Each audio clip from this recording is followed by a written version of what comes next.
앨리스 공녀를 아십니까? 그냥 공녀라는 게 그냥 영어로 보면 프린세스예요. 그러니까 공주죠. 1885년에 영국의 빅토리아 여왕의 증손자로 윈저성에서 태어났다고 합니다. 본인의 말로는 본인이 태어날 때 빅토리아 여왕의 자기를 지켜보고 계셨다라고 자랑스럽게 얘기를 합니다. 참 화려하게 사는데요. 그리스 왕실의 시집을 갖고 그가 낳은 에드워드 왕자는 다시 영국의 여왕이 된 엘리자베스 여왕과 결혼하게 됩니다. 그러니까 시댁 관계로 생각을 하면은 이 여인은 앨리스 공녀는 엘리자베스 여왕의 시어머니죠. 그렇죠? 참 화려한 삶을 산 것 같은데 사실은 그 누구보다도 고통을 당하는 삶을 살았어요. 날 때부터 청각 장애인으로 태어났습니다. 그래서 언어 발달이 굉장히 늦었고, 그리고 어느 순간부터 정신분열증으로 진단을 받아서 심리 치료를 받았다고 합니다. 프로이드가 그의 주치의였다라고 합니다. 그리고 그것이 심해져서 도저히 주체가 안 될 때 그가 낳은 아들과 떨어지고 궁정에서 쫓겨나서 그는 병원에 감금되게 됩니다. 정신병원에 감금돼서 의사들이 그를 치료하기 위해서 뇌에 전기 충격을 가하는 그런 잔인한 치료 방법으로 그녀를 고통을 줬다라고 합니다. 그리고 인생이 끝났을까요? 그러지는 않았어요. 2년 후에 그녀는 정신병원에서 탈출합니다. 그리고는 그리스에 가서 수녀가 되어서 주변에 있는 많은 그 격동기를 지나는 그리스에서 가난한 사람들과 연약한 자들을 많이 돌보는 삶을 살았다라는 이야기를 합니다.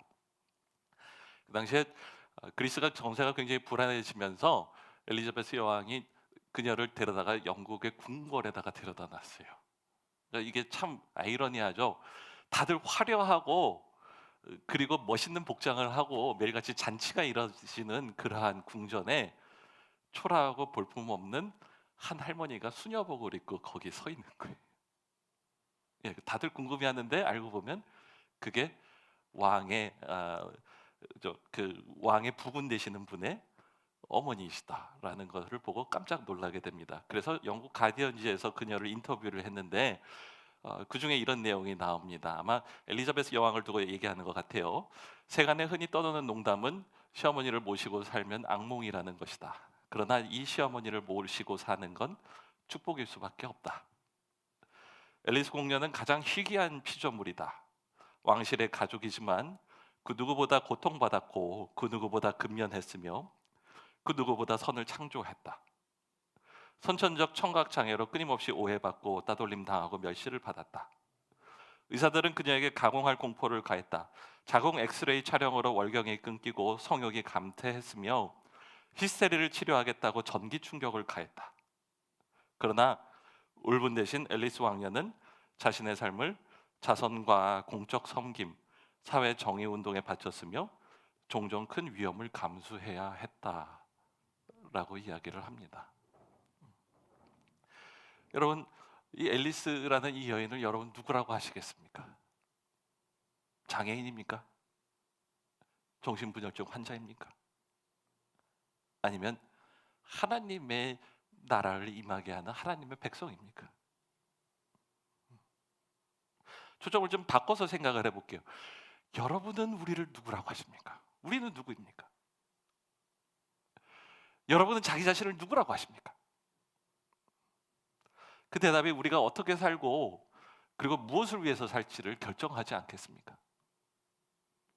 그래서 많은 사람들이 이거를 알기 때문에 다양한 관점에서 우리가 누구인지에 대해서 답하려고 참 많은 시도를 하죠.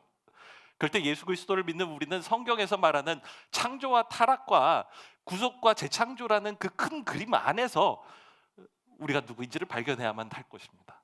특별히 오늘 창조의 이야기를 다시 한번 봤어요. 새해를 열면서 창조의 이야기를 보는 많은 의미가 있습니다. 그러나 그 중에 가장 중요한 것은 이 이야기는 결국에 우리가 누구인지를 말해주기 위해서 기록되었다라는 거예요. 그럴 때 하나님은 뭐라고 하십니까? 하나님은 당신의 형상대로 사람을 창조하셨으니 곧 하나님의 형상대로 사람을 창조하셨다. 하나님이 그들을 남자와 여자로 창조하셨다라고 말씀하여 주십니다. 전승에 의하면 창세기는 모세가 기록됐다고 나오죠. 모세 오경을 창세기부터 신명기까지의 5개의 책은 모세가 기록되었다라고 이야기가 나옵니다. 그리고 학자들은 그거에 대해서는 검증이 불가능하지만 성경의 오늘날의 형태로 다시 구약 성경의 형태로 정착이 된 것은 바벨론 포로로 잡혀갔을 때에 그들 이스라엘에 내려오는 여러 가지 문서와 이야기들을 종합해서 성경으로 정리를 했고 편집을 하였다라는 이야기를 합니다. 어느 것이든 상관없습니다. 성경은 창조의 이야기는 분명히 무에서 유를 창조한 것이지만 성경을 읽고 있는 사람들, 그 독자들은 아무것도 없는 진공 상태에서 성경을 읽은 것이 아니라는 거예요.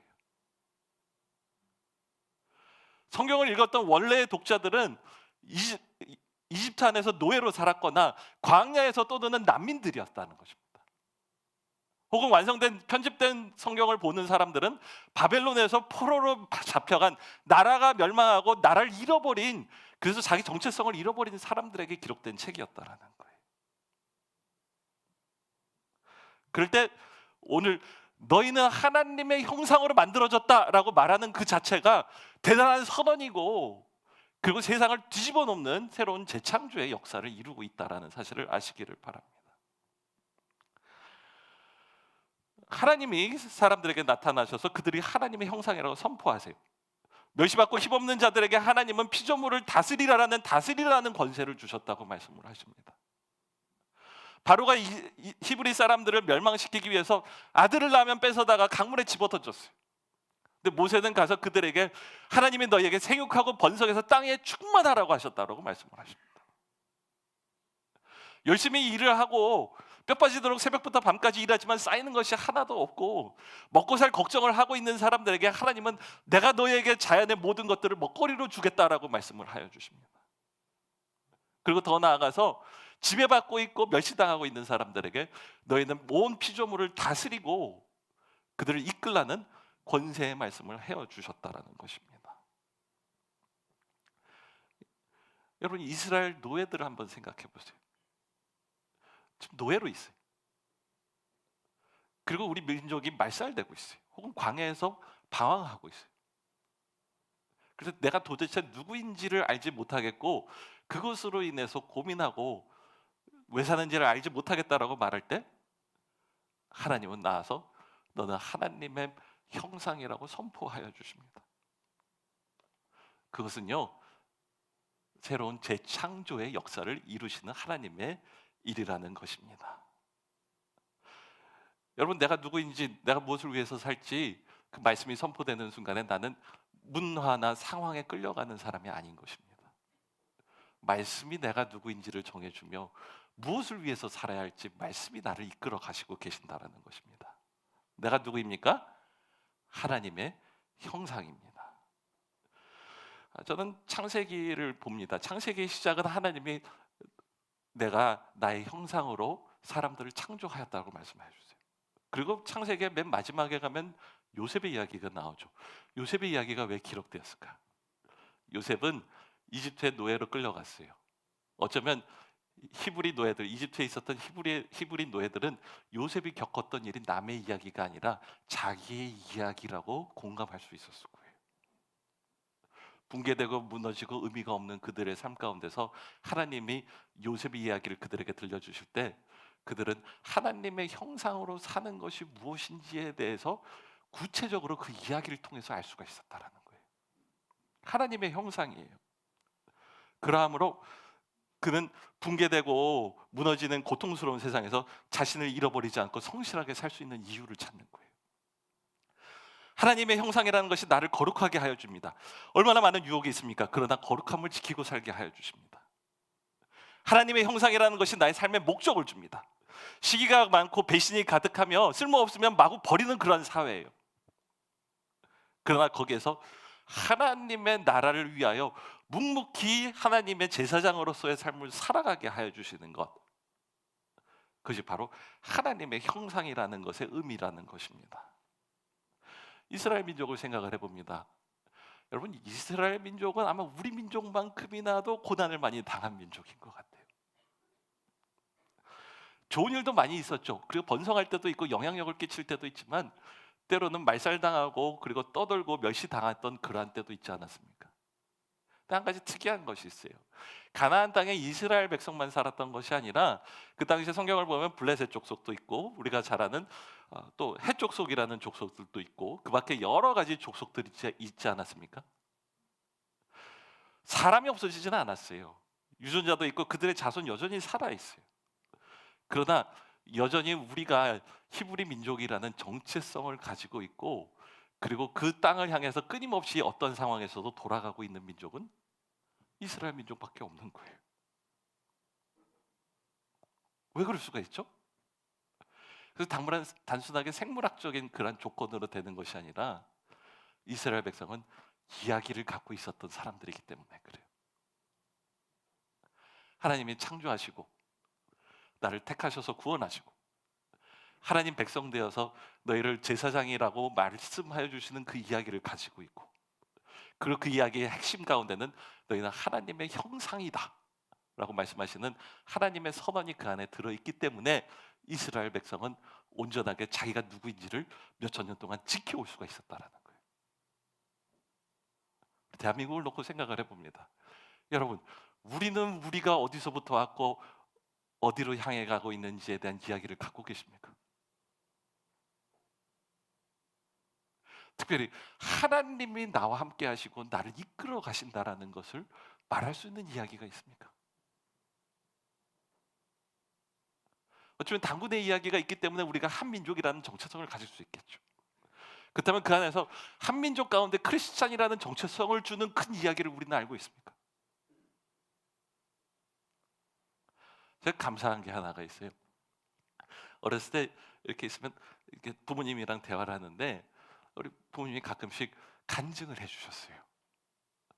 내가 원래 예수를 안 믿었는데 이러이러하여서 예수를 만났고, 이러이러해서 도저히 돌파할 수 없었던 그 문제들을 하나님이 해결해 주시고, 그리고 그 가운데서 기도하고 눈물하면서 투정했던 싸웠던 그러한 이야기들, 그리고 하나님이 구원해 주셨던 그 역사들을 이렇게 들으면서 자랐어요.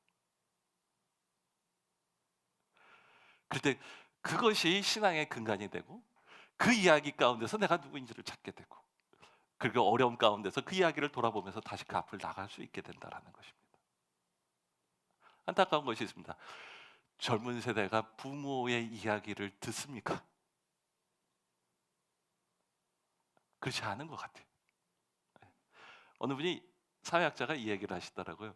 요새는 어, 남녀가 소개팅을 하거나 선을 보는데 서로 옛날엔 대화를 했잖아요. 대화를 안 하고 바닥만 쳐다본대요. 예, 아래만 쳐다본대요. 아래 뭐가 있을까요? 스마트폰만 있어요. 서로 얼굴을 마주보고 대화하는 것조차 어색한 세대가 돼버렸어요. 그래서 서로 마주 보면서 문자를 주고받으면서 대화를 하고 있는 세상이 됐다라고 얘기를 합니다. 편리하죠. 그리고 전 세계 많은 사람들을 만날 수 있어서 좋죠. 여러 가지 공감할 수 있는 것들도 많겠죠. 그러나 한 가지 잊어버린 것은 무엇입니까? 이전 세대와 지금 세대와 다음 세대를 연결해 주는, 그리고 얼굴과 얼굴을 맞대고 함께 대화할 수 있는 그 이야기가 이제는 끊겨간다라는 것입니다. 이제는 온전하게 신앙 가운데 하나님이 어떻게 우리를 구원하셨고 신앙 가운데 하나님이 우리를 누구라고 하시는지에 대한 우리의 간증이 끊임없이 있게 되기를 간절히 바랍니다. 예. 사실은 이스라엘의 유월절이 그것이 아닙니까? 예전에 어느 학자에게 들었어요. 6월절이 되면 하나님이 명령하신 대로 이스라엘 사람들은 여전히 한 집안에 같이 모인다라고 합니다. 그리고는 할아버지가 이렇게 얘기한대요. 나는 이스라엘의 노예였다. 이집트의 노예였다. 이렇게 얘기를 한대요. 하나님 그렇게 얘기하라고 했으니까 지금도 얘기하는 거예요. 그래서 어린아이가 할아버지가 그 얘기를 하면 우리 할아버지 진짜로 이집트에서 노예였나 보다 그러고 한대요. 근데 그 이야기가 계속해서 대를 물리면서 어떻게 되는 것입니까? 우리가 누구이고 우리가 무엇을 위해서 사는지에 대해서 잊어버리지 않는 민족이 됐다라는 거예요. 여러분, 대한민국은 종교를 금방금방 삽시간에 바꾸는 민족이에요. 불교였다가 유교로 바뀔 때 시간이 그렇게 오래 걸리지 않았어요. 그렇죠? 그리고 말을 해요. 유교에서 기독교가 우리나라에서 제일 큰 종교가 되는데 100년이 걸리지가 않았어요. 어느 목사님이 말씀하시는 얘기예요. 그러니 기독교가 다른 종교로 바뀌는 것도 여차하면 얼마 안 걸려서 바뀔 수도 있다 이렇게 얘기하시는 걸 들은 적이 있어요. 정말로 그래요. 그럼 우리가 해야 될 것 무엇입니까? 하나님이 창조하시고 하나님이 구원하시고 그리고 하나님이 재창조하시는 그 삶이 내 삶에서 어떻게 이루어졌는지, 우리 교회에서는 그 일이 어떻게 시작이 되었는지 끊임없이 전달하고 그리고 그것을 기억하는 우리가 되기를 간절히 바랍니다. 우리에게 좋은 소식이 있습니다. 우리에게는 모세보다 더 큰 분이 계세요. 누구시죠? 예수 그리스도십니다. 구원받았다라는 건 무엇입니까? 오늘 창조의 관점으로 말하면 재창조되었다라는 이야기인 거예요. 우리는요 하나님의 형상이 끊임없이 허물어지고 있어요. 한편으로 우리가 죄를 짓고 있어요. 그래서 하나님의 형상을 스스로 허물어 버리고 있는 삶을 살고 있어요. 다른 한편으로는 세상에서 일그러진 세상에서 끊임없이 우리를 억누르고 짓밟기 때문에 하나님의 형상이 무너지고 계속해서 타협하고 있어요. 그때 예수 그리스도께서 하시는 일은 무엇입니까? 십자가 부활의 능력으로 우리 안에 하나님의 형상이라는 것을 선포하시며 그 하나님의 형상을 끊임없이 회복하는 하나님의 역사를 이루시고 계신다라는 것입니다. 제가 오늘 설교를 준비하면서 신약 성경을 쭉 찾아봤습니다. 사도 바울이 하나님의 형상에 대해서 뭐라고 얘기를 하냐 할 때 그의 서신 가운데 끊임없이 하나님의 형상을 회복하시는 그리스도의 역사에 대해서 말씀하고 계세요. 로마서에서는 이렇게 말하십니다. 하나님께서 미리 아신 사람들을 택하셔서 자기 아들의 형상과 같은 모습이 되도록 미리 정하셨으니. 에베소서에서는 이렇게 말씀하십니다. 하나님의 형상을 따라 참 의로움과 거룩함과 지으심을 받은 새 사람을 입으십시오. 빌립보서 3장 21절에서 그분은 만물을 복종시킬 수 있는 권능으로 우리의 비천한 몸을 변화시켜서 자기의 영광스러운 몸과 같은 모습이 되게 하실 것입니다. 골로새서 3장 10절에서는 새 사람을 입으십시오. 이 새 사람은 자기를 창조하신 분의 형상을 따라 끊임없이 새로워져서 참 지식에 이르게 됩니다. 말씀하여 주십니다. 끊임없이 하나님은 우리 안에서 그리스도의 형상을 만드시고 그 그리스도의 형상이 자라날 수 있도록 역사하고 계시다라는 것을 받아들이시기를 바랍니다. 지난주 화요일 날 햇살 사회복지회에 가서 여러분이 주신 양말을 전달을 하고 같이 예배를 드렸습니다. 두 가지를 생각을 하게 돼요. 첫 번째는 여러분 양말 받으신 분 계시죠? 양말 좋죠? 참 좋아요. 예, 그 신는데 얇고 따뜻해서 참 기분이 좋더라고요. 그 양말을 할머니들이 신을 때 그 할머니들은 하나님이 우리를 잃어버리지 않고 그리고 돌보시고 계시다라는 것을 기억하실 거예요. 제가 좀 이번에 가서 미안한 게 있었어요. 갔는데 사실은 저는 좀 자주 갔었는데 올해 작년에는 좀 많이 바빠서 일정이 바빠서 연초에 가고 중간에 한번 가고는 한 몇 달 동안 못 가다가 이번에 가게 됐어요. 근데 어느 할머니가 직접 대놓고 얘기를 하시더라고요. 잊은 줄 알았어. 그게 한편으로는 두려움이에요. 잊혀질까 봐에 대한 두려움이에요. 다른 한편으로는 서운하고 사랑받기를 원하는 자신의 본능을 얘기하는 거예요. 여러분이 주시는 양말 덕분에 가서 할머니에게 그걸 드렸습니다. 그분들이 그걸 신을 때마다 무엇을 기억하겠습니까? 나를 잊지 않으시고 사랑하시고 돌보시는 하나님을 기억할 것입니다. 그렇다면 여러분, 두 배의 가격을 주고 양말을 사신 여러분은 하나님의 사랑을 전하는 하나님의 형상입니다. 또 한 가지를 깊이 느꼈는데요. 이번에는 좀 특별한 순서가 준비가 돼 있었어요. 그것은 다름이 아니라 예배를 드린 다음에 할머니들에게 한 사람 한 사람 앞으로 불러서 상장을 드렸어요. 원장 선생님이 어느 교회 갔더니 연말에 성도들한테 다 상장을 하나씩 이렇게 나눠주더래요. 그래서 그거를 아이디어를 얻어서 본인도 상장을 주셨다라고 준비하셨다 말씀을 하십니다. 그러면서 하시는 말씀이 있었어요. 이 할머니들에게 상장을 드리는 이유가 있어요. 제대로 학교도 다니지 못하신 분들도 많고 학교를 다녀도 변변치 않은 상을 받지도 못한 분들이 참 많았다는 거예요. 오늘 할머니가 거기서 그 얘기를 듣고는 나중에 점심때 얘기하는 걸 제가 직접 들었어요.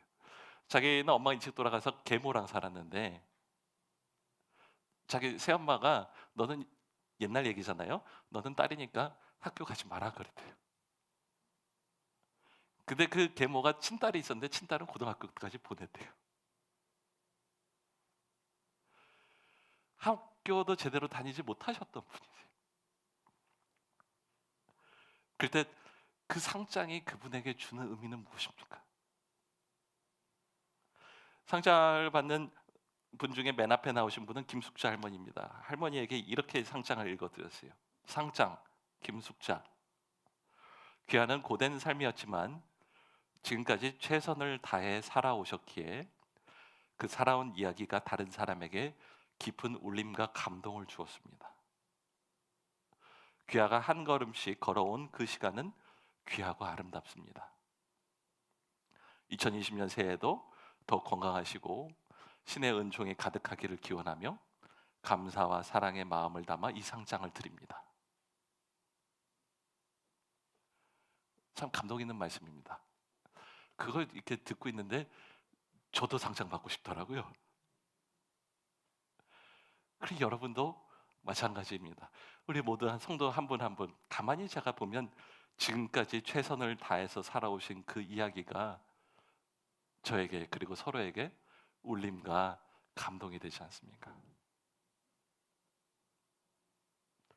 이 숙자 할머니가 그 얘기를 들으면서 눈물이 빨개지는 걸 제가 앞에서 봤어요. 그리고 그것을 전달하는 원장 선생님 눈에도 눈물이 그렁그렁한 것을 제가 봤어요.